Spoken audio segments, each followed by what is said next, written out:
You're listening to the Good Question Podcast with Richard Jacobs. Our goal is to make each of our guests exclaim, that's a good question. I don't know the answer. Because when that happens, it means you, the listener, may be inspired to learn more beyond the interview and to ask great questions yourself that lead to new insights. In this podcast, we cover historical and current anthropology, comparative religion, and history. Welcome, and let's get started.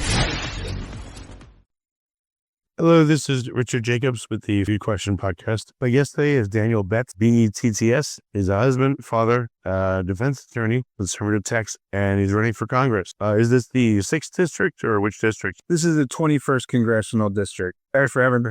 Oh, no, yeah, I wanted to make sure. So, yeah, welcome, Daniel. Thanks for coming. Yeah, thanks for having me. Yeah, I've started to interview a few people running for Congress. So I'm starting to know that, this district is here, that one's there, but my map skills aren't good enough yet. So it's tough to keep track of, especially with the redistricting. I don't expect most of my voters to know what Congressional District they're in. So I normally, when I'm checking with them to see if they're at the margins, I say like, well, is Chip Roy your representative now? And most of the time they know that. And Chip's going for Attorney General, so that was his seat, but it's going to be an open seat. And I expect to be the next congressman from CD21. And what area does that cover? Yeah, so for people who aren't familiar with Texas, I'd say it's near Austin. It's west of Austin, but it's not Austin. There used to be a little bit of Travis County, which is Austin's county, but that's been excised with the redistricting. And so it's the counties of Hays and Comal, the boom counties to the south, southwest that are between Austin and San Antonio. Bexar County, a little bit of it in the Alamo Heights neighborhood, that's San Antonio. And then it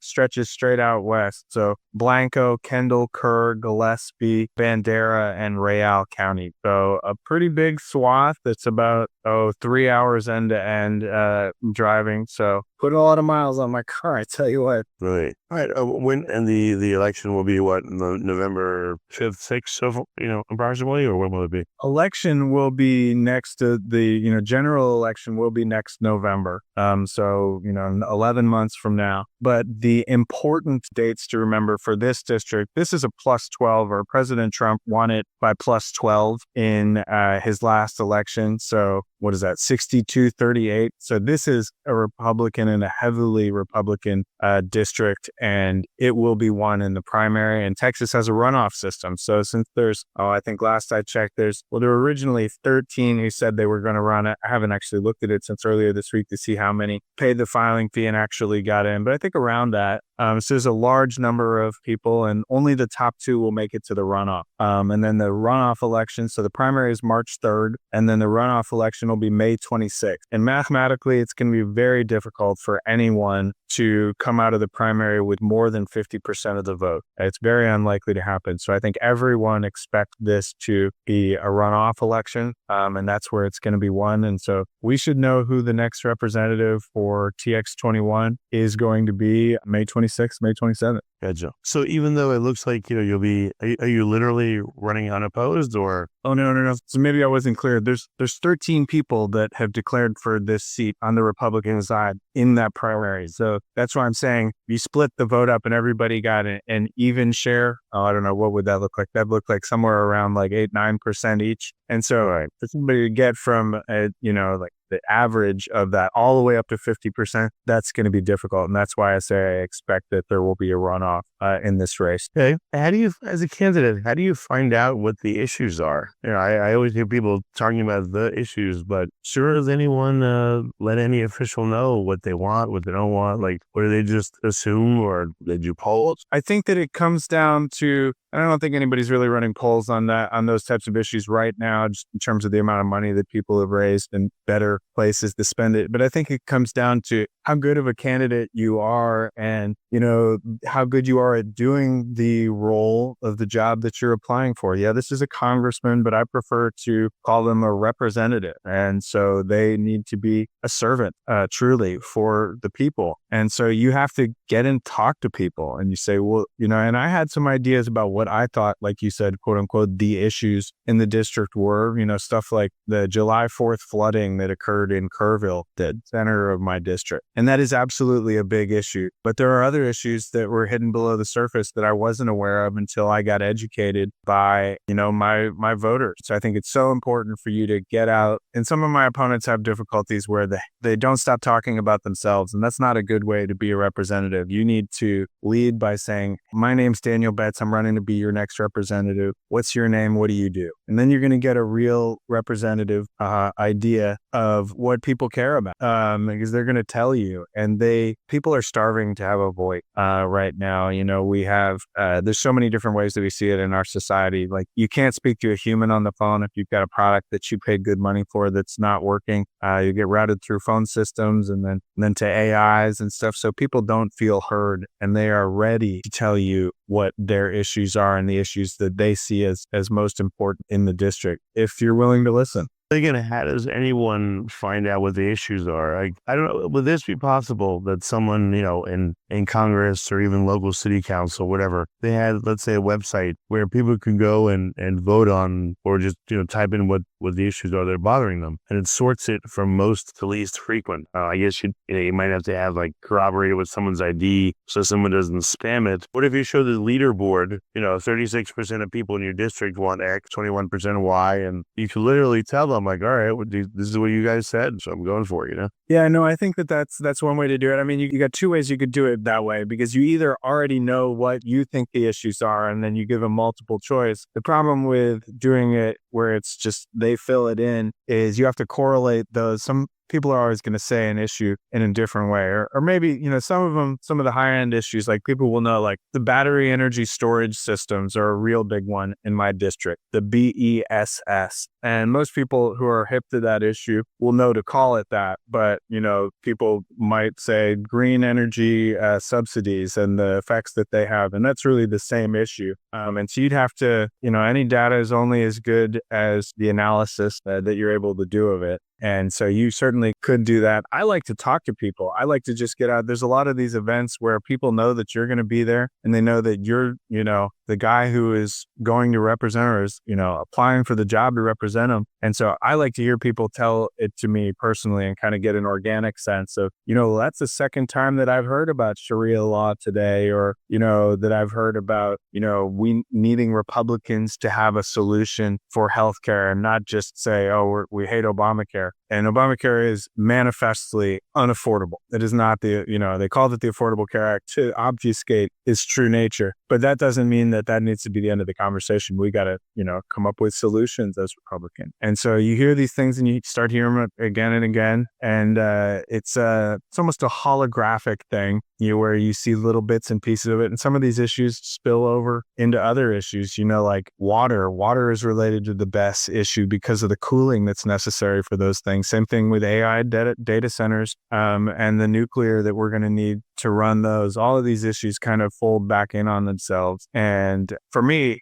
before I was a lawyer, I'm a criminal defense attorney, but before that, I was an organic chemist. And so I think of things in terms of chemistry. Oftentimes I'm a free market economist, and I like to think of that in terms of thermodynamics, because some of these issues have chirality to them. They mention chirality, and nobody mentions chirality. I can't think of any of these issues truly having chirality them, other than that they get cast in the left and the right, no pun intended. Yeah. What's funny, actually, some of the language around, trans people, cis, but gender, I'm sorry. Is chemistry language? Yes.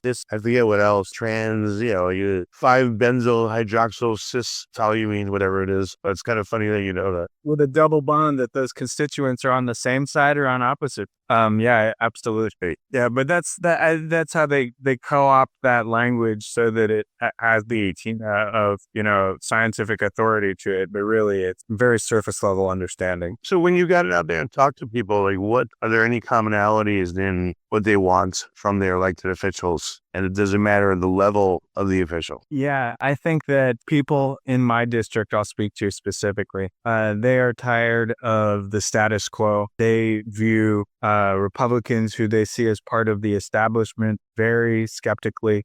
They want somebody who is going to be a fighter for them, who is invested in the community, not an outsider, not somebody who, and it's a balancing act because they want somebody who has the bona fides to know that they're really a Republican. They're really a conservative. They're really somebody who holds their values and is going to fight for them. But at the same time, they have a lot of skepticism if you've been involved, too long, that you're going to, already have been captured by the uniparty interests, or that you have too many friends in Washington already. And so they want a fresh face and somebody who will work for them. And they're not interested in the traditional Republicans, the thing that I keep coming back to. And I don't mean that in terms of somebody who doesn't hold those values, but they want somebody who's not, going to be uncomfortable with rocking the boat. Yeah, well, people get attacked, that's why Trump's amazing. I could never withstand. He stands in the way for absolutely. Yes, I agree. Imagine if you were attacked that much. I think like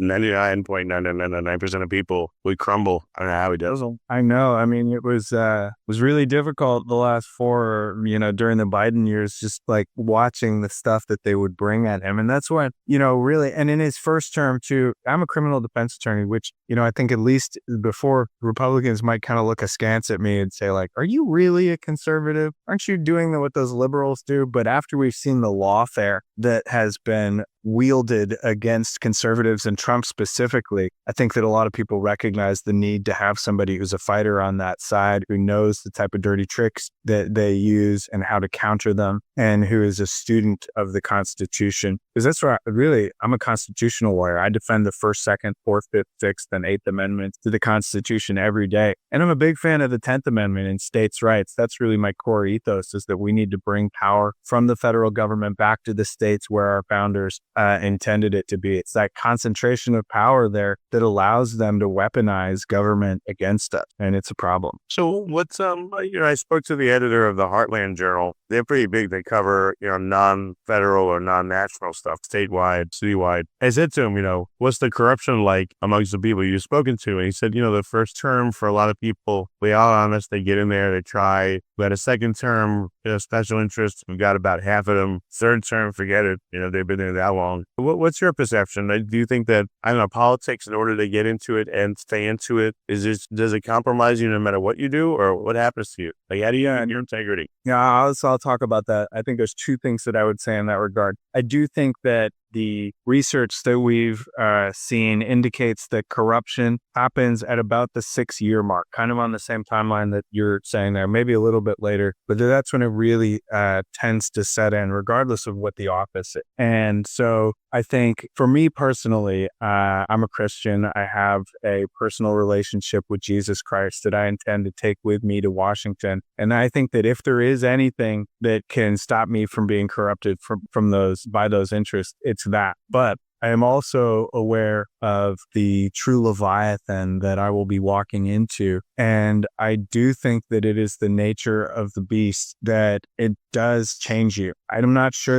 and I think that people who think that they will not be changed are the most susceptible, because they're not being honest with themselves about what that process is and the nature of, and it's not even necessarily nefarious. There's always a bug feature dichotomy to things. Like when you have a conversation, like we're having a conversation now, I am getting my ideas on you and you are getting your ideas on me, and you're going to come in contact with a lot of different people, and you become the sum of, or you are the sum of the 5 people that you spend the most time with. And so you end up spending time with different people. And so I think that the process necessarily changes you. I'm not looking forward to that. I like me. I don't want to be changed in that way, but I think we do need leaders, and we do need people who are willing to step into that fray and even allow themselves to be changed for a time so that they can get the most out for their district, for the people that they represent, before that process really calcifies. And so I think that I've signed the term limits pledge that I think we need to get, 3 terms for a congressman, 6 years. That should be the maximum. I'd like to get that over the line. And I intend myself to self-limit. And the pledge that I sign said, this is not a pledge to self-limit, but why wouldn't we do that? And I think that if you look at, if we're going to do that, and I think that it is the right thing to do, it's so important that the Supreme Court rule correctly in the Humphreys executor overruling, the case that they're handling on that, about whether or not, Trump can fire these quote unquote independent agencies. We need more turnover there, because otherwise congressmen, like me, won't be able to compete with these entrenched bureaucrats, because they'll, have too many network connections from having been in there for so long. So I think that's actually a feature and something that needs to go alongside term limits if we're going to make it happen.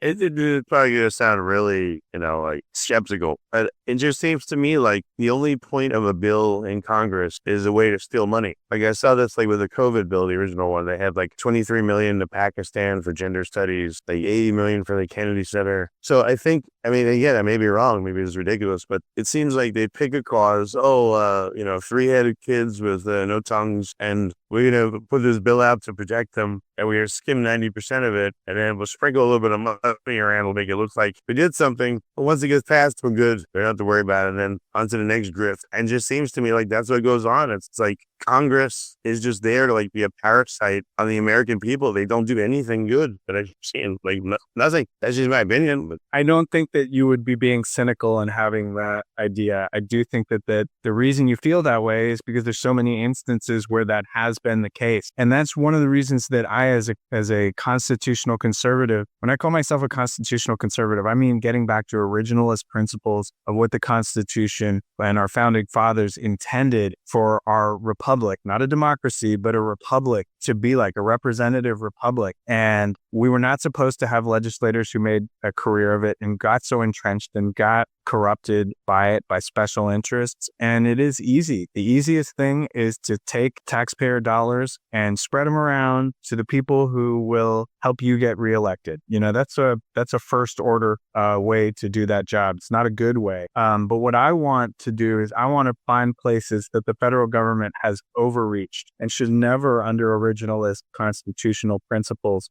have been in place to be doing the things that they're doing. Things like the Department of Education, the IRS, the ATF, all of these are outside of the original constitutional bounds. And look at the administrative state generally, this crazy homunculus of, and a Frankenstein that combines, the legislative, the executive, and the judicial branch all in one, judge, jury, and executioner. And that's where we see, I think, the most bloat and the most corruption. And so I would like to get back to the legislature doing its job, not delegating its authority to administrative agencies. And omnibus bills need to go the way of the dodo. They are not good for our country either, because yes, we should have people on the record on individual issues, voting yes or no on them, so they can't hide behind a big bill and say, oh yeah, well, we had to vote for three-headed kids with no tongues because we got you this carrot over here. And that's where all the bloat comes from, I think, is, continuing resolutions and omnibus bills are not the answer. And I would like us to get back to the original 12 appropriations bills and passing them individually, a balanced budget. And then we've got other priorities that we want to handle. Let's handle them as individual bills and let the chips fall where they may. what about something that restricts a bill physically? Like it has to be 10-point font, double spaced, 1-inch margins all around, no more than 5 pages or 5 sides. Says there from the why can't it be? Then you prevent 1,000, 2,000, 10,000 page garbage no one reads. It's deliberate. I mean, maybe something simple like that would, then everyone could read a bill without a problem. So I think that there are certain hardline solutions that I would endorse. Like, I think that all legislation should sunset after a period. We shouldn't have stuff that's in perpetuity that an old Congress that no longer exists has imposed upon a future generation. I don't like that. And I think it was Tim Scott who had proposed that. I'll have to go look. But I like that. But there's always, and go back to bug feature dichotomy, there's always ruts on both sides of the road. Like you can obviously, if we had a bill that if all bills had to be five words. Well, that's clearly insufficient for us to get anything done. And yeah, if we allow them to be thousands of pages, then they don't allow for transparency and accountability. So there's a balance in there. I wish that there was a way that we could incentivize plain language bills that were clear. But I also know as a lawyer myself that you need sometimes a lot of different language to cover stuff. And the problem with these omnibus bills, though, is that's why they get so large. There's very few individual topics that would ever require 1,000 pages or something on the order of you won't know what you get until after you pass it, or whatever Nancy Pelosi said that one time. So I don't know what the right answer is there. I get the instinct, and I don't know, but where to peg that, that's a real question. You could probably always peg it high and then just go lower. You could do 50 pages. I don't know how many words that is, but that probably is way ample enough for any one topic. Yeah. And then I just kind of adjust from there, but that would be at least some kind of an upper limit of it. Yeah, it's something that I'll definitely think more about and see what I come up with. Not something I'd considered so far. I was thinking as you were talking, what about ChatGPT writing a bill? I mean, that was the thing that popped into my head. Like if you run up against that hard limit, people are going to be feeding their bills into ChatGPT. Be like, get me this under 5 pages. We might have a lot of unintended consequences from some AI slop entering. And again, you still need people to read it. You still got to do the hard work. And I think right now with the tendency towards wanting these big bills and wanting it to have more things in it so that people have more cover as to why they voted for something or why they didn't vote for something. I think that's a pernicious problem as well. Well, I mean, you're headed into a difficult arena. Have you been able to speak to any congressman? Yeah, you know, the names, of course, but is there anyone that you could speak to say, hey, what's going to happen if I make it in there and, what's it like? Sure. Yeah. I was in D.C. in October and met with a couple of different Republican congressmen from Texas and otherwise and their chiefs of staff. And I was just back in D.C. on Monday and Tuesday of this week to meet with Club for Growth and with the White House to try to earn their endorsements. And so you do get a lot of different perspectives, and really no one knows what this new Congress is going to be like.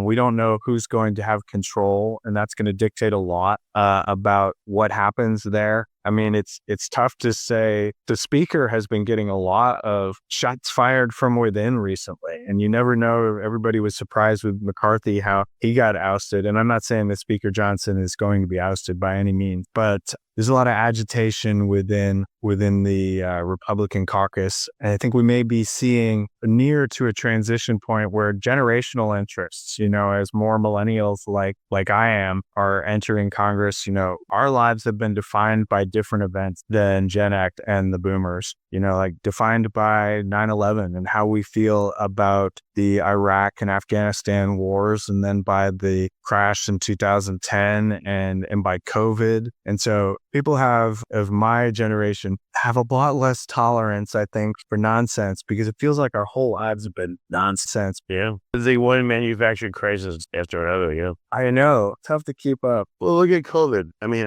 I monitored this, every life's precious, all this BS from them. Literally, the day the Ukraine war started, coverage done. COVID finished. No problems. No coverage. Everyone's good. Yeah, literally. And then other stuff took over. And other stuff I woke up one day, X number of years ago, and I was a racist. I didn't realize that, with the Black Lives Matter. Learn something about yourself, right? Magically, when the day before I was okay somehow. And it's just, it just becomes I don't know, like the environment now. I don't know how much distrust there is, but I would think there's a lot. There's a lot of alarm people fatigue, I'll say that. Up. Yeah, I don't know if a lot of people are giving up what's happening in this kind of environment, but it's just not good. Yeah, and I mean, like it'll push people in one direction or the other. I think a strong boundary like that will either make them want to give up or make them want to do what I'm doing and fight for something, because it really seems like and you look at, I mentioned I'm a millennial, and all these reports say that my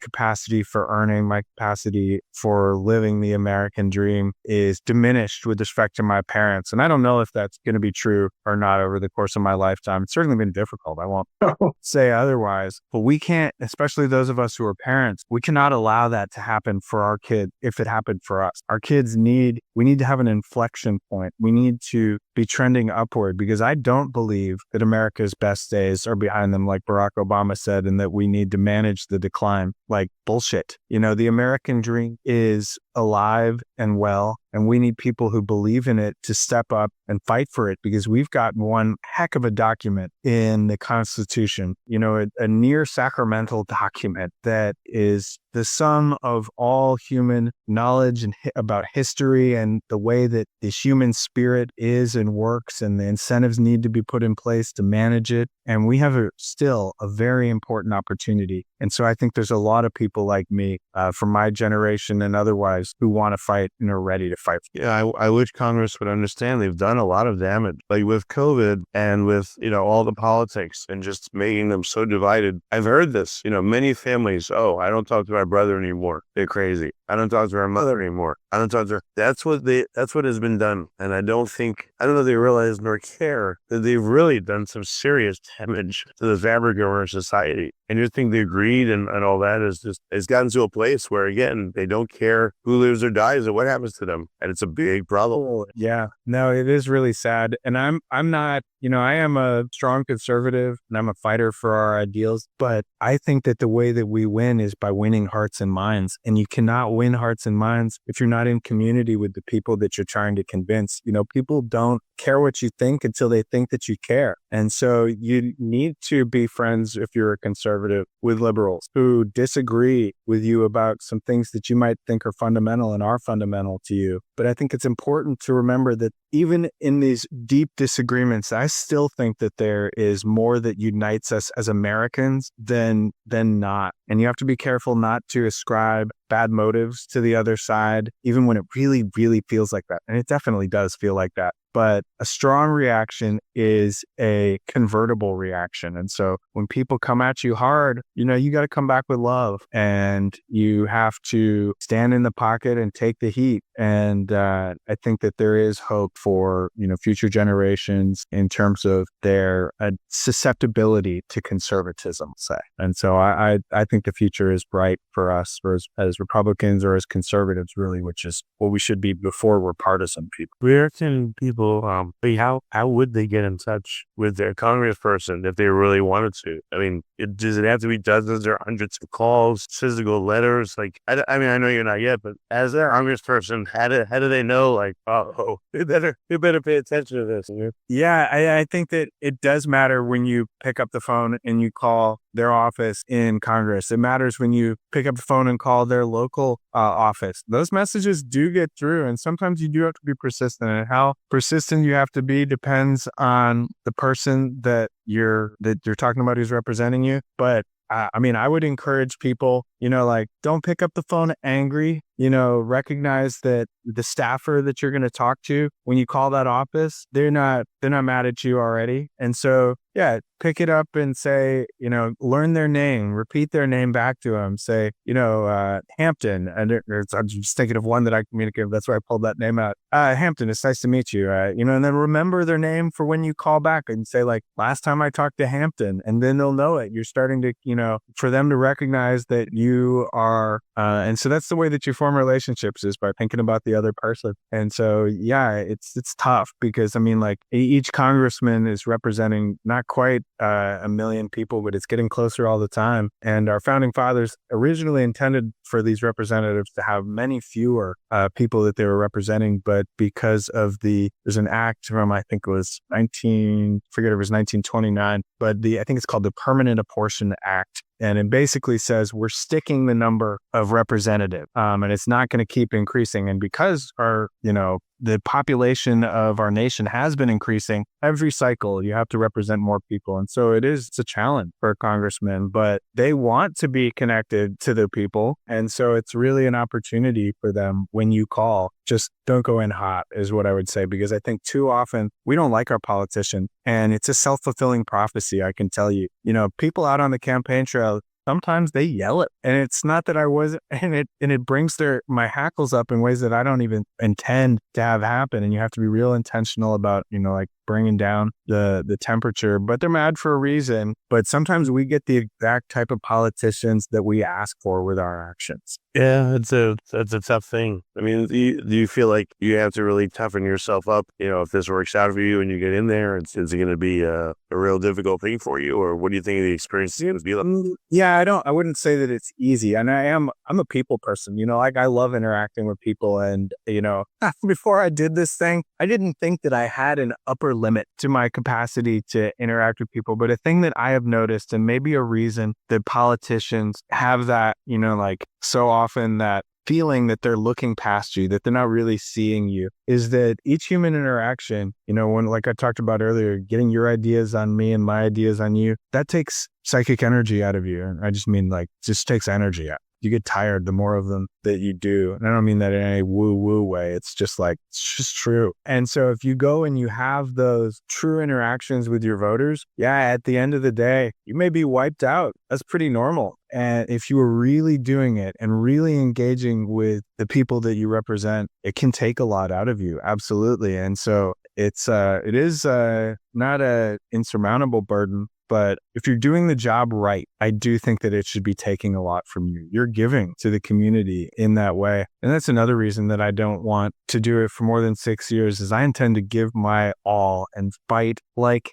heck every single day for these constituents. And I expect after 6 years that I'm going to need a good long break, because there's no time when you're there to not be doing the work. There's so much that is demanded of you, and it's a great responsibility. Who is the longest running Congress person? Was it Tom Thurmond or? And you texted me. That sounds right. I feel like I learned that in history class, right? Yeah, I know he was the oldest. Yeah, he was like 100 or something before he was done. And not doing your job at that point. You're doing something else. But it's not the thing that you were to do originally as a representative. There's no way that you can be in touch with the people when you're so tied in to Washington that way. And when I first started doing this, I thought, because when you're a representative, you have to be campaigning all the time, really all the time, because you got a 2-year term. And if you're intending to do it again, you need to be raising money from the get-go. From the time you're inaugurated, you're back in, and the NRCC is going to stick you in the basement for your first year, raising funds for them, for the party. So you're doing that constantly. And at first I was like, man, that's a big bug of the system. I wish it weren't that way, but I've come to understand it as a feature. And the reason that body, the House of Representatives over the Senate, is the more reactive body, because it's in tune with what the people want, and it needs to be. And that's the way that you do it, by needing to be constantly campaigning, constantly on the ground, knowing what people care about, and being responsive to market forces, essentially. So what's the relationship between a senator and the congressman? I never thought about that. Do they talk? Do they hang out? Do they strategize? Well, I'm sure that I don't know if they hang out too frequently, but the Senate, and I'm a constitutionalist. You go back and you look at what our founding fathers intended with respect to senators. Senators were supposed to be, yes, a deliberative body, 6-year term, but not directly elected by the people by any means. That happened with the 17th Amendment, which incidentally was right after the 16th Amendment, which gave us the income tax. So that's when I think things really started to go off the rails. But so now they become these super representatives with these big long terms, and they're directly elected by the people. Before that, they were elected by the state legislatures, and they were really supposed to be the representatives of the states themselves. And so now they still have that deliberative quality, because they don't need to be constantly campaigning in the same way, and they're able to make harder decisions for the longevity of the country or the longer goals. But I can't say that I know about the personal relationships between senators and congressmen, but certainly they coordinate. But I think that it's more at the leadership level, if I had to guess. In terms of term limits, what might be good, at least for the presidency, let's say, is to do a one term of 5 years. So right now it's 5 or 6. Right now it's you get in, and then the last year of your presidency, you're going for re-election if you're going to do such a thing. So it's wasted. So if you did, let's say 5 or 6, you'd have 5 whole years to either get something done or not. There's no second chance, and that's it. And maybe the same thing for Congress would be good. I don't know, with 3 years. And I don't know, with Congress, you can't have it so that Congress is all on the same term, because then you could potentially have like an entire, and you would, if it was all a single term, you'd have a new Congress each time. And oh my goodness, nothing would get done because then you don't have people who, so there is and it's the same thing with the ditches on both sides. Like you don't want somebody who's been in there for 50 years like Joe Biden. That's definitely a problem. But if you have everybody at a 2-year term and then they're out, well, then you have no institutional knowledge to carry through. And so it needs to be a balance. That's why I think 3 terms, maximum is a really good sweet spot for congressmen. Now, where it should lie for senators, I don't know. I think Bill Frist probably had it about right when he said that he would only do 2 terms as a senator for 12 years. And then he actually got out. And he's someone that I look to as a role model for somebody who made that promise and then actually did it. And that's what I intend to do as a representative as well. Okay. Last couple questions. If you haven't already spoken them, are there any particular issues that are like top of your list? When you get in, what do you think needs to be immediately addressed if possible? Yeah. So I think if you look at issues that matter for my district, the battery energy storage system, I touched on it a little bit before, but that is a big one and one that I think that my constituents are dealing with now and will need to be addressed directly and quickly. These are because of the freeze that happened in 2021. They're kind of related, but no. The freeze that happened,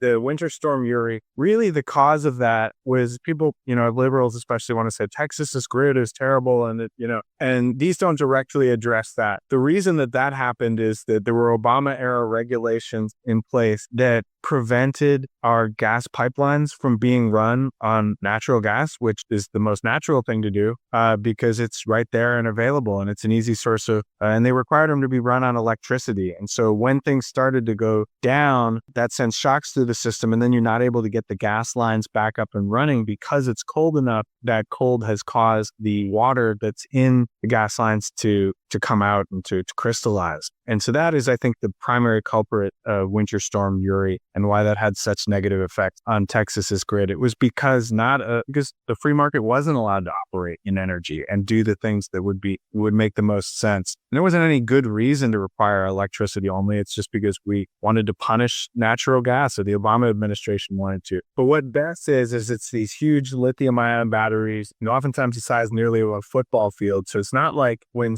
you see those videos from a couple of years ago of people with the lithium-ion battery phones blowing up in their pocket. It's like that, but on a scale that's unimaginable. And so if you know lithium, when you put it in contact with water, it burns from the water itself. So this isn't something that when these things do catch fire that you can put out. And the guidance really for these under the NFPA 855 standard, the National Fire Prevention Authority, is that you let them burn. It is per se an environmental disaster at that point, and you're just mitigating. You're not trying to stop it. And so these things are dangerous. They can go up easily. If you look at the Moss Landing incident from January of this year in California, when one of them blew up there, and the horrible effects. We won't know for a long time how much those effects are, but they generate hydrogen fluoride and hydrogen cyanide gas, deadly gases. And it was as a year, kill everything within a certain radius. Oh yeah, for sure. And in my district in Gillespie County, there's one that they're putting in Harper, and they're putting it in right next to a elementary school. It's insane. So there's no regulation on this stuff. And if you weren't already just worried about it because of that, these communities can be left holding the bag because these companies that are doing this are only doing it because of the green energy subsidy that provided for wind and solar that make that worthwhile. And so that they need to buy this electricity when it's cheap, and they're doing energy arbitrage but without those subsidies, there's no reason for them to be there. And so these companies can easily go defunct, and then these communities are left holding the bag. But the parts are made from Chinese-controlled companies. And by Chinese-controlled, I mean CCP-controlled Chinese companies that have modems in them for remote monitoring. And so essentially, we are allowing bombs that are Chinese controlled to be put in our best agriculture land that are directly connected to our electrical grid. So if they want to attack us, all they got to do is set off these bombs first thing. And so that's what people are really worried about. At first you start to look at it, you're like, oh, this is some tinfoil hat nonsense. But no, the more and more you look at it, the more you realize that this is a major problem. And there's other ways we could be doing it, like liquid air energy storage systems that don't have the these environmental threats. And I'm not an environmentalist, but dang it, I'm a conservationist. And the hill country of Texas, if you ever get the chance to come here, most beautiful place in the country. And that's not just because I represent it, but it's kind of why I live here, is because of how stunningly beautiful the sunsets are, and the hills, and the amount of different species of birds and mammals that live here. We've got porcupines and ringtails and foxes and more birds than I could mention. And I want to maintain that natural beauty, and I don't want to see it destroyed by events like these that didn't have to happen. We have all this energy that we can be utilizing here. So I want to see these regulated. That's going to be one of my top priorities when I get to Congress. Yeah, that does sound really crazy. And it's only a matter of time before, one of them blows up, takes out, who knows how many people. Terrible. Yeah. I think that's what also, we're going to end very shortly, but I'm just saying this because I think it's important. Like with the 2021 storm, I was here in Austin. Luckily, we were able to go to a hotel. But a lot of people were killed. Over 200 people were killed by what happened. Yeah. And I saw in the paper about 2 years later, ERCOT was declared a government entity, so all the lawsuits are quashed. So, all these people were killed by what happened. Too bad. Nothing you can do. And I think politicians need to understand that some of the things they're doing can kill people, can ruin the lives of thousands or hundreds of thousands of people, or kill them. And they don't seem to care or understand that their actions can have, tremendous effects. Deadly consequences. Absolutely. Exactly. We saw that with the floods in Kerrville. It's not that we didn't know that this needed to be dealt with. It's that the funds weren't provided for it. And there are instances where the government should spend money, to protect their citizens and their property. It's one of the primary goals of a republic in the first place, not this DEI nonsense or, shipping money overseas. No, it is needed here to help protect our citizens from storms like you described, or the one that killed over 130 people in and around Kerrville and Central Texas. Yes, I say that in my stump speech. When politicians fail to represent the needs of the people that they represent and fail to recognize it, sometimes there are consequences, and sometimes those consequences are deadly. And sovereign immunity, the reason that they can't sue the government, that's a scourge. That's a problem. That's a relic of monarchical time, the kings, and we still have it on our books. I don't like it. Well, very good. What's the best way for folks to keep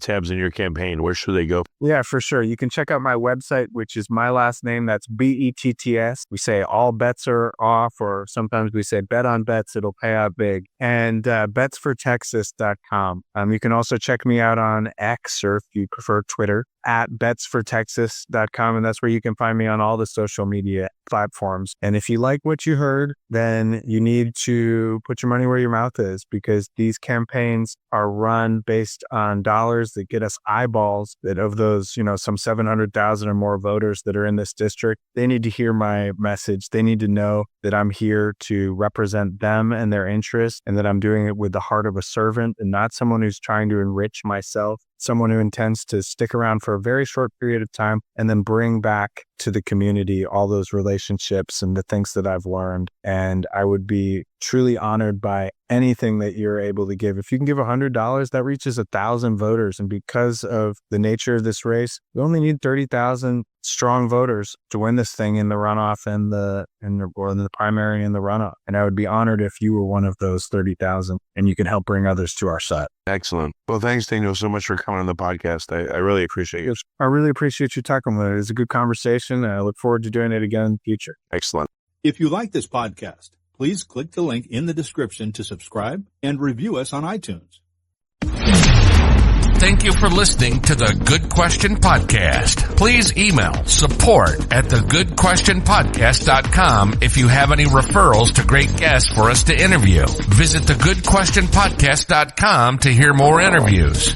And please help us spread the word by rating and reviewing us on Apple Podcasts, iTunes, Spotify, YouTube, or wherever you listen to this podcast.